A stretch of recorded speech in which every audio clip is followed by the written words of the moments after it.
welcome to episode 14, I think.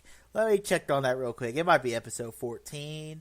And it is definitely episode 14 of the Darth Easy Show. So guys, thank you once again for joining me on another episode of the Darth Easy Show. And we have another fun episode ahead of you.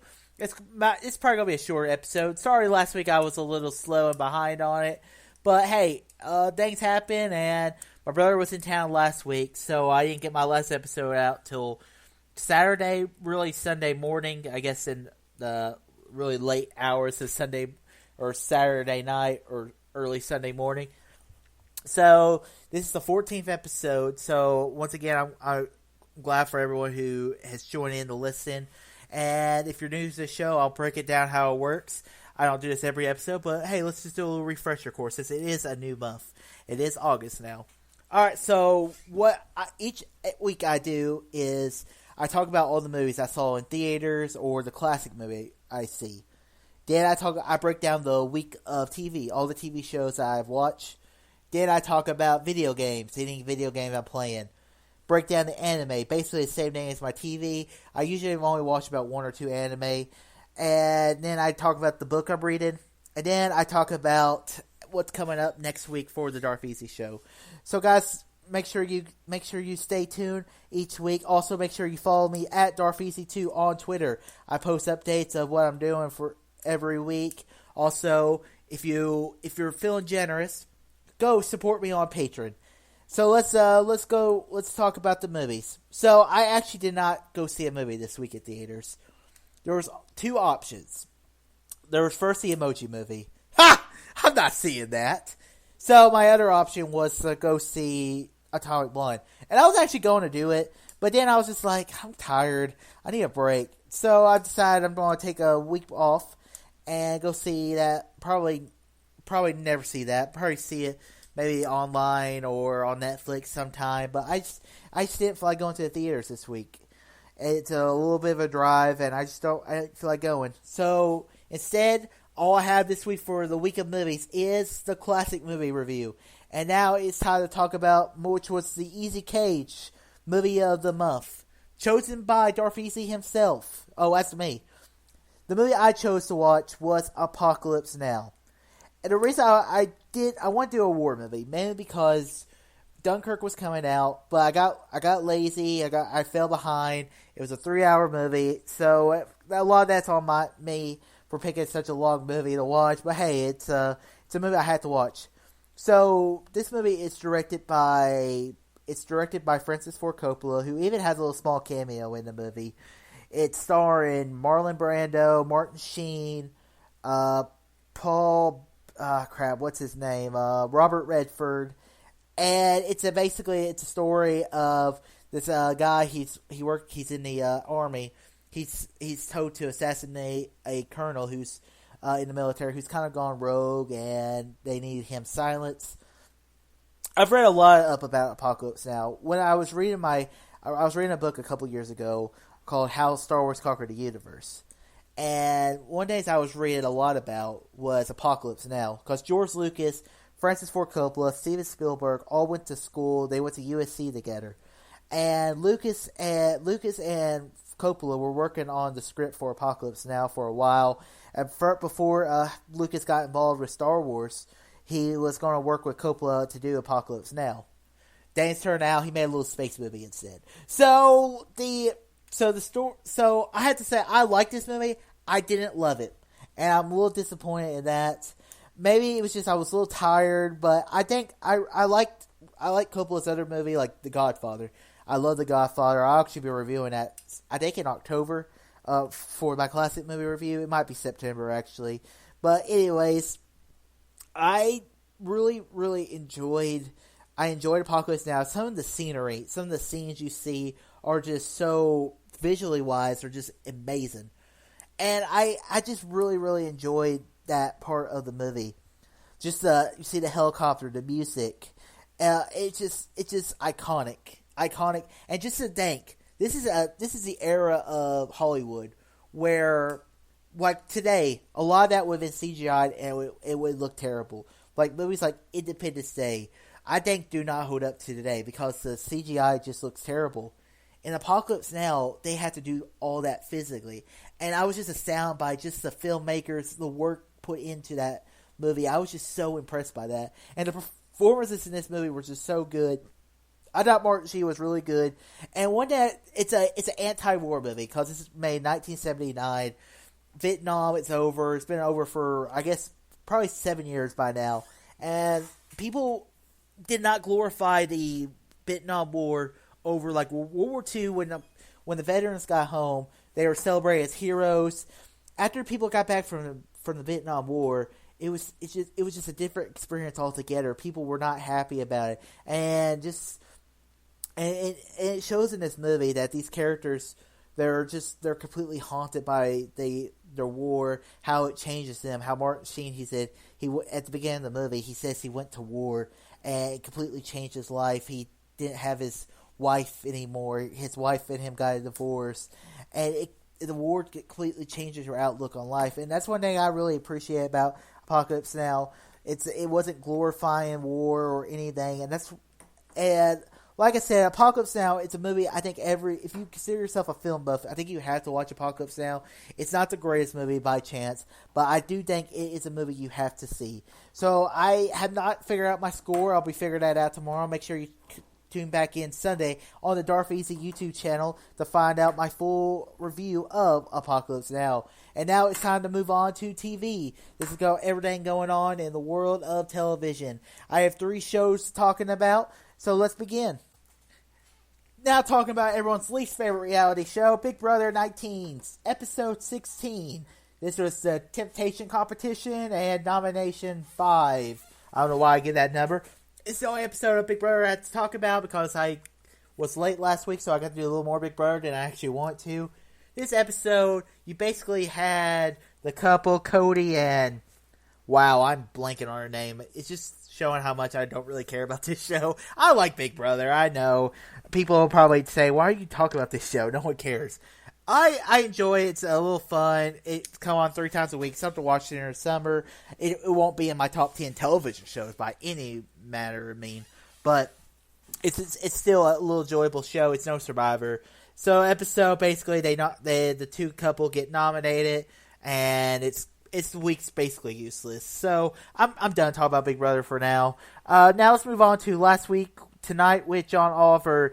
This has been a show that's been off for pretty much all of July, and this episode was called, it's season 4, episode 19, and it's about that Alex something guy, and it was funny, some of the things he was saying. Really not much really talk about this episode of John Oliver. Some of the stuff was really, really funny, and how apparently the guy had basically made fun of John Oliver, how he said he didn't know what he was actually talking about. And that's basically it. It was Alex Jones, by the way.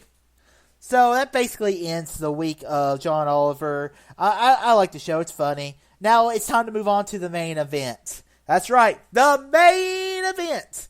Mainly because Game of Thrones, I won't be surprised if it's on here 2 more times, because it will be on here 2 more times as the title of the episode. Because I still have the season finale to talk about, which will be the encompass of the entire season. And I won't be surprised if there's another good episode, because August movies kind of suck. I'll be honest with you. So I won't be surprised if a few weeks Game of Thrones is the theme of the week. Alright, so this is Game of Thrones Season 7, Episode 3, The Queen's Justice. And top to bottom, this episode was great. You know, sometimes in TV shows, because we've been waiting to see some of these characters get together the entire series. My 4 favorite Game of Thrones characters: Tyrion Lannister, Daenerys Targaryen, Jon Snow, Davos Seaworth were all in the same building. And I was just like, man, I love these guys. And it was so cool seeing Tyrion and Jon again. Because don't forget, Tyrion and Jon were together in that first 2 episodes, maybe 3 episodes of Game of Thrones. So it was great to see them 2 back together, because they 2 had just a great chemistry with each other. Tyrion actually trusts Jon. And then you have Daenerys, who doesn't trust Jon. She wants him to bend the knee, and Jon's like, no, I'm not bending the knee. I don't care if you have dragons. I don't care who you think you are. But we have to work together to defeat the Night King. Daenerys doesn't want to do that. And Daenerys agrees that that the Northmen can mine the dragon glass. Because the way Tyrion puts it, it was such a brilliant way. It says, like, if you give him nothing, you just alienate him. If you give him something, it works out to be a potential ally.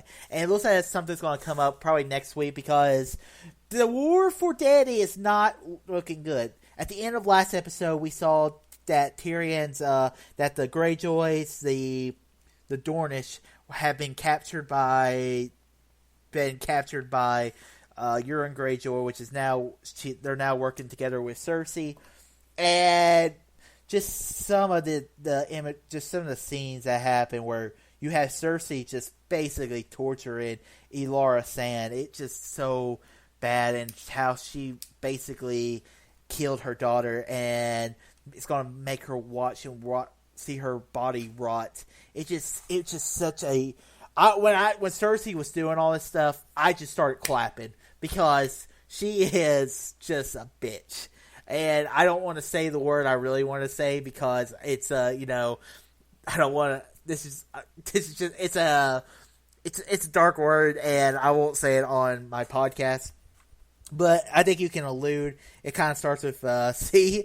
But anyway, C. And then we see that. Then we see that Tyrion, their plan was to attack Castle Rock. And Tyrion had this back door, a trap door, his hoe door. Huh? Get it? I saw that online. I can't take credit for it. But anyways, they're basically sneaking into the trapdoor, because Tyrion used to work sewers, as we learned back in season 2. Whenever Tyrion was talking, he's like, there's a door. I was like, I bet it's Sir the Sewers, because he used to be in charge of the sewers, because Tywin was a dick. And yes, it was Sir the Sewers. But we find out that all the Lannisters weren't there. That Jaime pulled a move that Robb Stark pulled against him in the Whispering Woods against whenever he fought Robb Stark, the King of the North. And Jaime has this conversation with Olenna Tyrell, and so long House Tyrell, so long House Martell, so long House Frey. How many houses are we going to go through in this season of Game of Thrones? I mean, it's so astounding. This episode was just awesome. Just so freaking awesome. Right now, Daenerys is in a bad situation. She's lost all her Westeros allies. And now who knows? But and Cersei is proven to be her, and she also... And what another cool thing about it was, she was talking to Mark Gatiss. That's not his name, but Mark Gatiss. He worked on Doctor Who, and he was in Sherlock. He was Sherlock's brother. And basically, she says, "You owe us a lot of money." And Cersei's like, "A Lannister always pays her debts." And who's the second richest family in Westeros? The Tyrells. They invade Highgarden. Highgarden doesn't stand a chance. They get the money. They can pay off Braavos. Well done.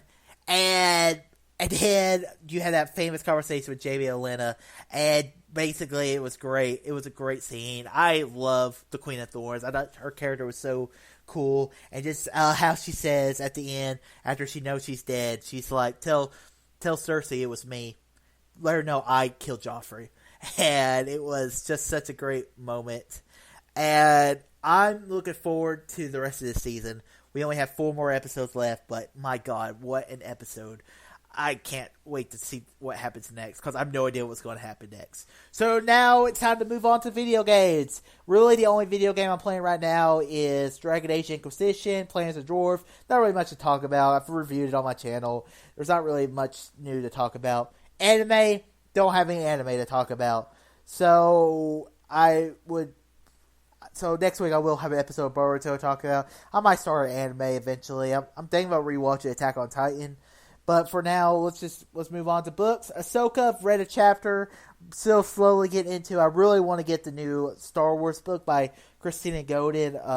Star Wars Inferno Squad. I've heard some good things about it. I just listened to Jedi Council, and apparently they say it's really good. So that really ends the show. And then I got to talk about upcoming stuff coming for next week. So movies coming out next week. First, we have The Dark Tower. Dark Tower is a series of books written by the author Stephen King. I started reading The Gunslinger a while ago. I'm about 40 pages into it. It's a hard read. And my brother was telling me about it because he's the one who lent me the book. And he said, once I get into it, I'm going to really like it. But this is a movie, and I have a feeling this movie's not going to be good. I'm hoping I'm wrong. I'm hoping I'm dead wrong, and I'm hoping this is one of the best movies of the summer. I don't think I'm going to be right. My brother has more faith than I do, but I just hope this movie delivers. But the movie I'm really looking forward to is Detroit. Detroit, about the Detroit riots, directed by Catherine Bigelow, Academy Award winner of Kurt Locker, Cyril Dark 30. And this, I hear it's not actually about like the riot. It's actually just set in a hotel. So I'm looking forward to seeing Detroit. That'll be coming out next week. So guys, that ends episode 13 of the Darth Easy Show. I think it's 13. I just did that again, didn't I? Oh, wow. Man. I believe it's actually episode 14. It's episode 14 of the Darth Easy Show. So guys, thanks for tuning in for another awesome episode. Guys, it's the summer's winding down, and I have some really fun stuff talking about next week. Next week on the Darth Easy Show, I'll actually be talking about Indiana Jones and the Raiders of the Lost Ark. I can't wait to talk about that. But other than that, I really don't have much more to talk about. There are some good stuff. Make sure you follow. I will be having some YouTube videos on my YouTube channel this week. I've been busy. I've been busy doing stuff, so I'm actually going to get busy. I have a review of Broadchurch I've been meaning to upload. I'll have reviews of Ferris Bueller's Day Off, Apocalypse Now Sunday, and Raiders of the Lost Ark Sunday, beginning my Indiana Jones reviews. And then I will also I'll also have a review of some other stuff. So guys, and also make sure you follow me on Twitter. I post updates. You can see my videos there. Also, make sure you follow me on Stardust. Get the app Stardust. It's a cool little thing. You can do a 30-second reaction and tell them Darth Easy sent you. And make sure, if you want, I'm not begging or asking, go support me on Patreon. And if I get some followers there, I'll do something very special for y'all. So guys, until I see y'all next week, make sure you take care, make sure you love each other, and guys, and make sure you always and be safe this weekend. See you next week. Bye.